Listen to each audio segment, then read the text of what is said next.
welcome to Spotlight on the Arts. I'm your host, Karen Stevens, and today we're talking about Judy Garland. Here's Judy. But first, let us introduce you to our panel.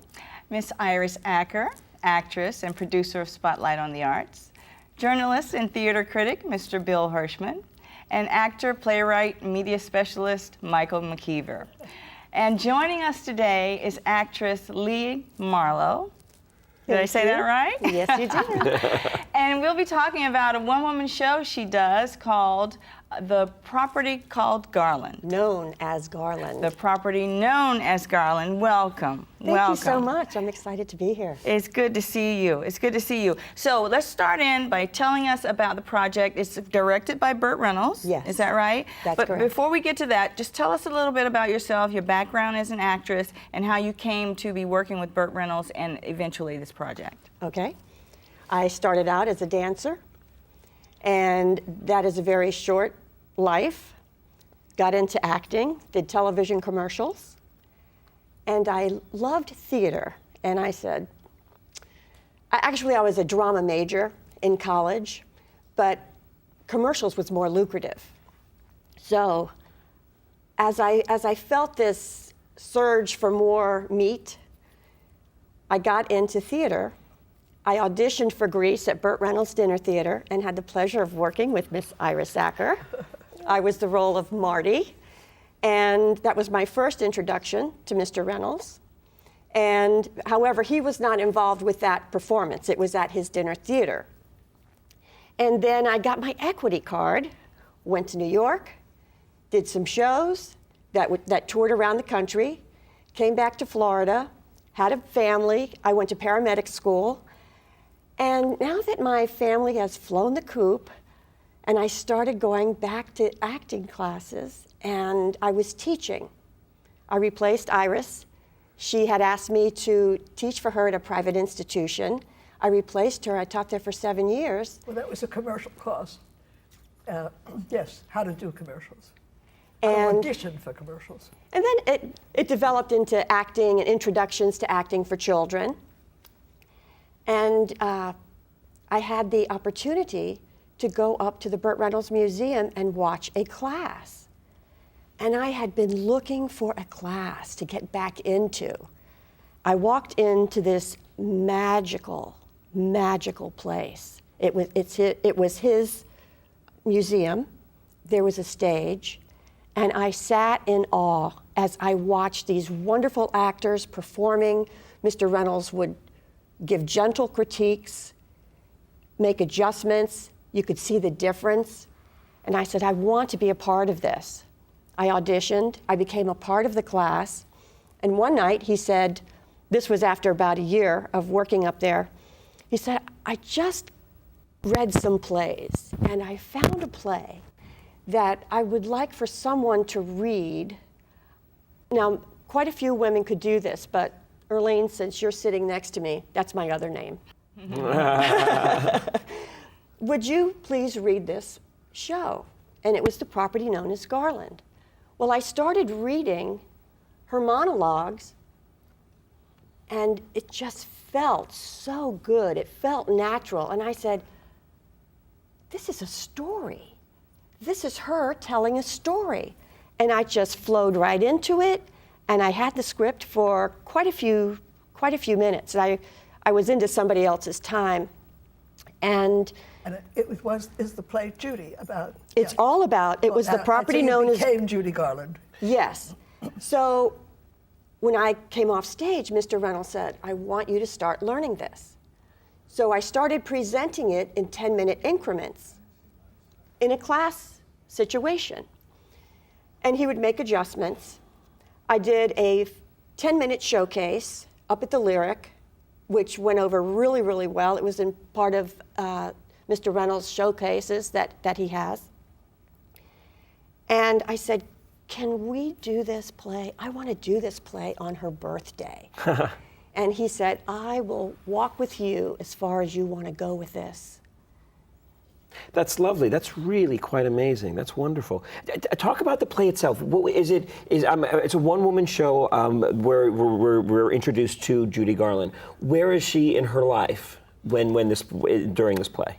This play begins in Copenhagen, 1969, March 29th. It was her last performance of her last tour.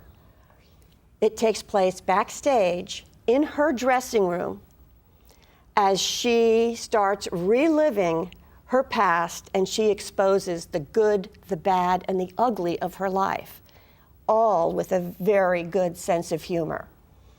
Now, when I first read it, I brought a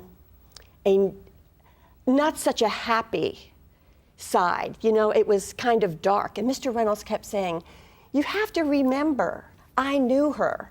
Mr. Reynolds was a friend of hers. He went to their house. He knew who she was." He said everything she did, she had a sense of humor, masking the pain that she carried with her whole entire life. And once I broke through with that, he said, "That's it. Don't change a thing." And when I did it, it was just so wonderful. And I'm looking forward to doing it again and again. It must be a huge challenge when you're tackling a role of someone as iconic as Judy Garland. How do you prepare yourself for that, to go to those incredibly low depths and those incredibly high highs? What is that process like, even with dealing with someone and working with someone as talented as Mr. Reynolds?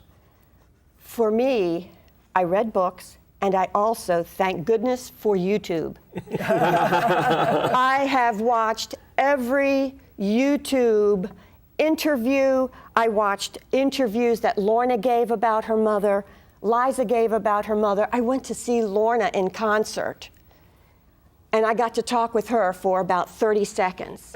And Lorna, oh my goodness, what an incredible vocalist. And she never really had the notoriety that Liza got. But Lorna is amazing. Her show at 11 o'clock in the morning at the Kravitz, she said, "I can't believe I'm singing. I haven't even had my coffee yet." And she was blowing the roof off. Just an incredible talent. Now, do you try to give a physical approximation? Do you try to inhabit not just obviously her emotions, but her physicality and the sound of her? And if so, how did you get that? It's not an imitation. I do not do an imitation of her. I bring the emotion. And I want to save the imitations for the boys. Nobody does it like Jim Bailey. And I just, to have an imitation, you have to have so much of it down. Her vocal quality, and at the end of her life, her voice was very deep. It was down like this, and she would stutter. And you can't do a show like that because people would be falling asleep unless they were talking to her. But you have to keep the play moving.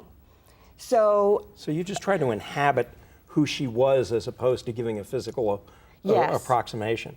Yes. That's one of the problems with a lot of biographical shows of people who your audience actually has seen and remembers is that gulf in which when somebody is trying to impersonate their physicality, they go, "Yeah, but that's not who they look. That's not how they look like. That's not how they sounded."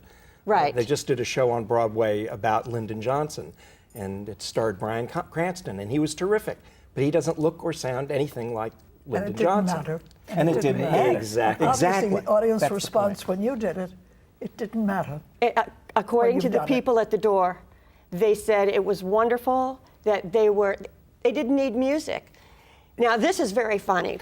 Go ahead, please. The show, the property known as Garland, was originally a two-person play. There was a stage manager that would come in, and Miss Garland would have him all ruffled up and send him out for this and send him out for that. And it was originally written by Billy Van Zandt. Okay, all right. I just wanted to put that out there. Okay. As a two-person show. In fact, he wrote it for his wife, Adrienne Barbeau. They did it off Broadway, and unfortunately, at the same time, the Judy Garland play, Beyond the Rainbow. Yes. Sure. and they were at the same time, and timing is everything. Like the Beyond with the big musical. Yes. And Yes. Are they disappointed you don't sing? Well, according to the people at the door, because that question was asked. Yes. And the audience said no.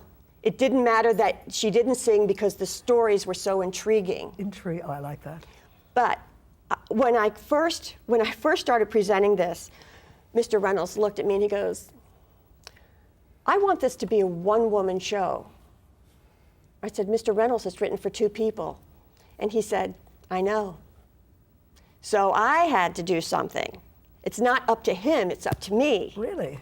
So I called the publisher, had a conversation, and the woman responsible for Mr. Van Zant's work said, "Absolutely not. You can't take a whole character out of a play." So I said, "How about if I write you a letter, could you please have Mr. Van Zant call me?" Well, I send off an email. I'm at a restaurant with a girlfriend, and my phone rings and it says blocked.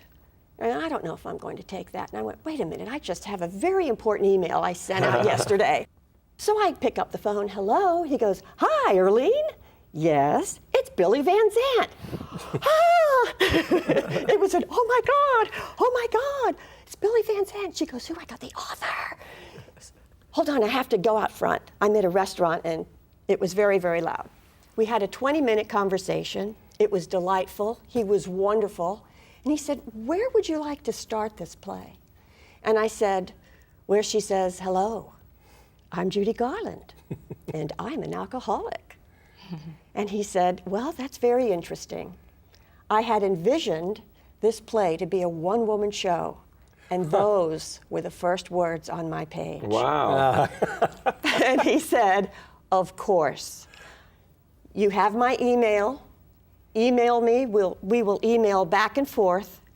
And that's what we did. And we now have the property known as Garland, a one-woman show. There you go. That's great. That's And it's fantastic. starring Lee Marlow, but it's also directed by Burt Reynolds. Directed by Burt Reynolds. Yeah. And this would have never come about had I not been in Mr. Reynolds' master class, working with him, and he loved Judy. I did too. And when he gave me the script, he said, "Go home, take this home and read it." As soon as I got home, sat up in bed, and I read the script, and I sobbed. I sobbed. And I thought, oh my gosh, this is so deep. And that's not what you see, because it's all been turned around, because putting her humor into it makes it very palatable. So it's not a down show, it's a very up show. And at the end of it, she says, "I am a very lucky woman. I have my children, they love me, my audiences, they love me, and they will leave me never." And she goes down this list of all of her blessings, and her new husband that loves her for who she is, not because she was pretty, and not for her voice, because that's gone, and not for her money. And she leaves that stage on a high note. Excuse me, she leaves the dressing room. She leaves the dressing room on a high note to go perform. And it's very uplifting. So there have been a lot of, like we discussed, excuse me, not a lot, but a few different projects about Judy Garland. What in particular about this one, besides not singing, is different? What does it tell us about Judy that maybe we didn't know, or what do you bring to the role that makes it different from the other properties? I think because Mr. Reynolds had a personal relationship with Judy Garland, that is a whole new angle to the kind of person she was as a human being and how she reacted to life and her environment around her. Billy Van Zant did make me promise no singing, because it's the stories that created the legend. And she was our first real legend. She grew up in front of camera before a nation and a world. And we all fell in love with her. And due to the Hollywood movie mill and doctors and IVs, they worked those kids almost to death. Sure.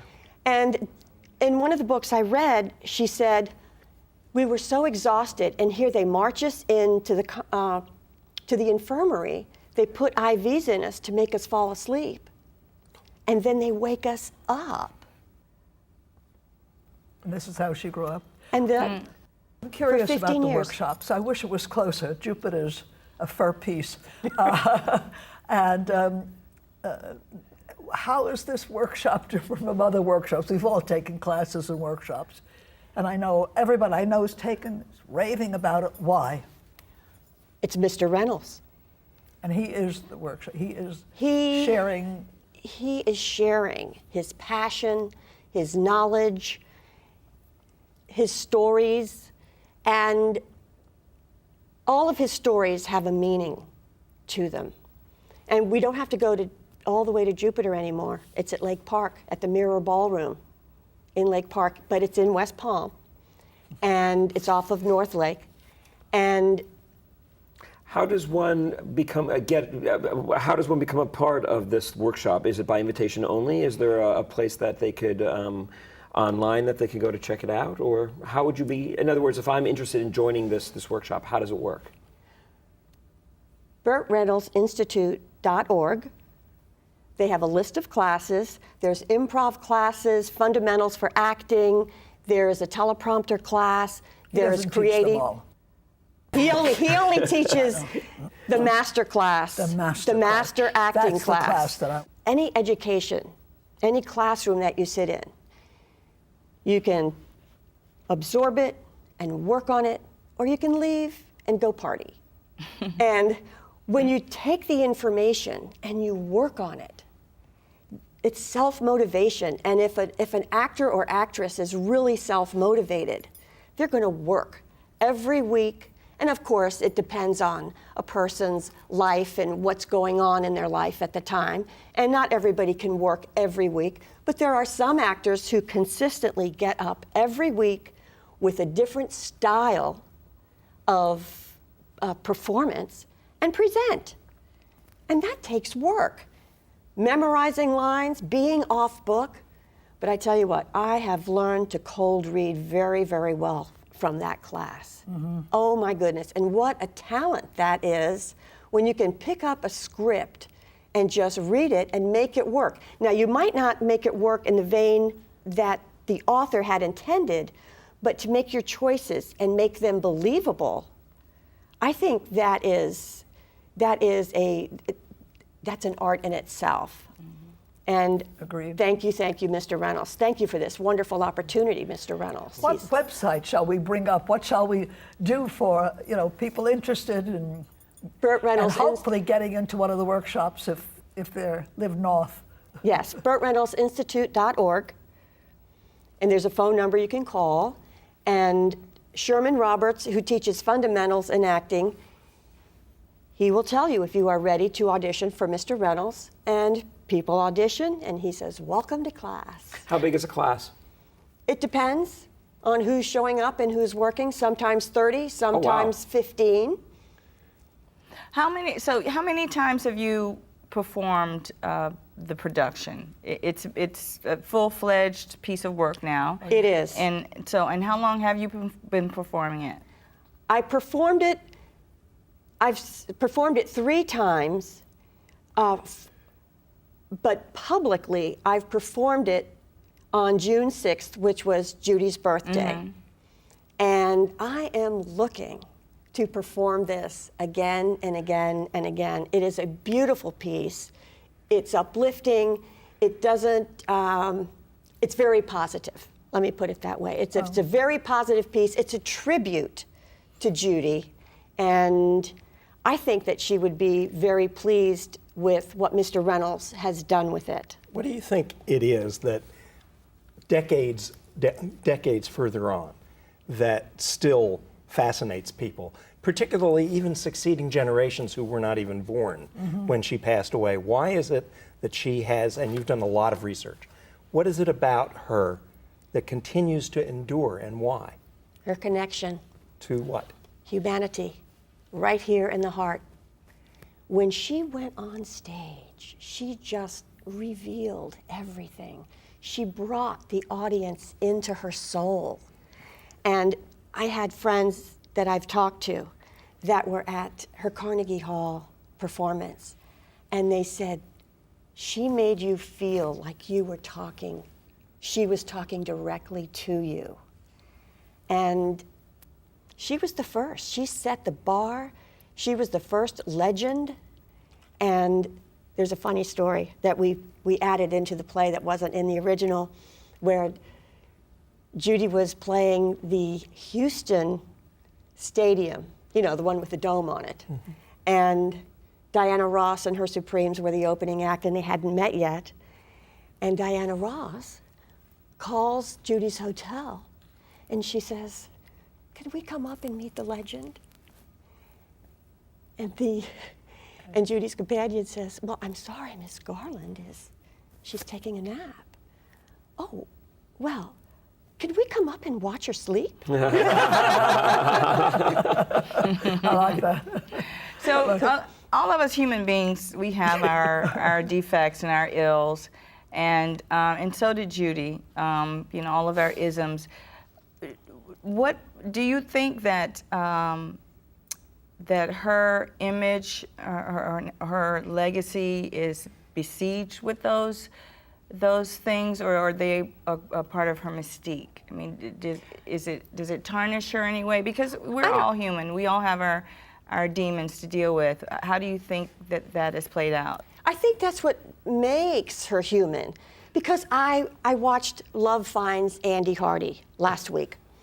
And there she was, this beautiful, this rosebud. And she was made not to feel glamorous, but they didn't play her glamorously. And in the show, she said, "Oh, I'm just not glamorous. I'm just not glamorous. Maybe someday," you know. And she goes off and she does, you know, and the show goes on. But that haunted her. She never felt like she was beautiful enough. They put rubber pieces in her nose, capped her teeth, put shoulder pads here and here. They put her in a canvas waist, you know, to give her a waist. And they even built her a rear end. You know, so yeah. She was. As an actor, are there parts of yourself that you draw from to play a character like this? Oh, yes. Because now I have to bear. Middle school was horrendous for me. It was horrendous. I was the kid they made fun of on the way to school and on the way home. My mother gave me a Tony Home permanent. I had braces, and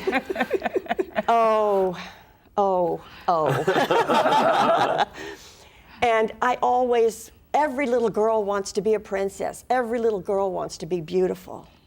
And I can remember my loving mother, who loved me dearly, said, "You'll be beautiful when you gain some weight. You'll be beautiful when your teeth straighten out." You know, she didn't mean to hurt me, but those were things that I could identify with, and trying to, I wanted to be pretty, and I never thought I was. And she didn't think she was pretty because she was told all the time. Louis B. would call her hunchback. Mm-hmm. So, and fat one. Some of the shows you traveled with, you had to be beautiful and have a great body to do. I know the show. You want to name a few that you were in? Grease at Burt Reynolds. Well, of course, Grease we did, yeah. And I did 2 1920s types burlesque shows. This was burlesque with Ann Corio and Jerry Lester as a chorus girl, romping the nation in that.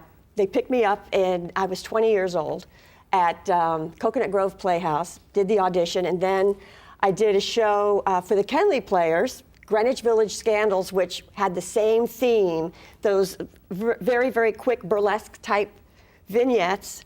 And there you were, having a blast. with the braces off. Yeah. and getting the sexy roles. So one thing I'd like to say about the Burt Reynolds Institute is that we have ongoing fundraising for the Burt Reynolds Museum building and theater that we are collecting money for, BurtReynoldsInstitute.org. Well, thank you, Lee. It's been a pleasure having you here. Thank you so much. You know, as an actor, Iris and Michael and myself, you know, we can certainly relate to digging into our own well of experience to portray a character. And so congratulations as Thank the you. person who's done solo performances. I know the kind of energy and focus that it takes to maintain a performance and keep the audience engaged throughout the length of a performance. So that's no small feat. Thank you very much for being here. Thank you for having me. Wonderful guest. Much luck with this production, and we hope to see it soon. Thank you. And thank you for joining us here today at Spotlight on the Arts. Thank you, Iris, Bill, and Michael, and our special guest, Lee Marlow. If you'd like to know what's going on in the South Florida theater community, you can check out FloridaTheaterOnStage.com and join us here again next week when we'll have a great topic for you. Thank you. Bye-bye.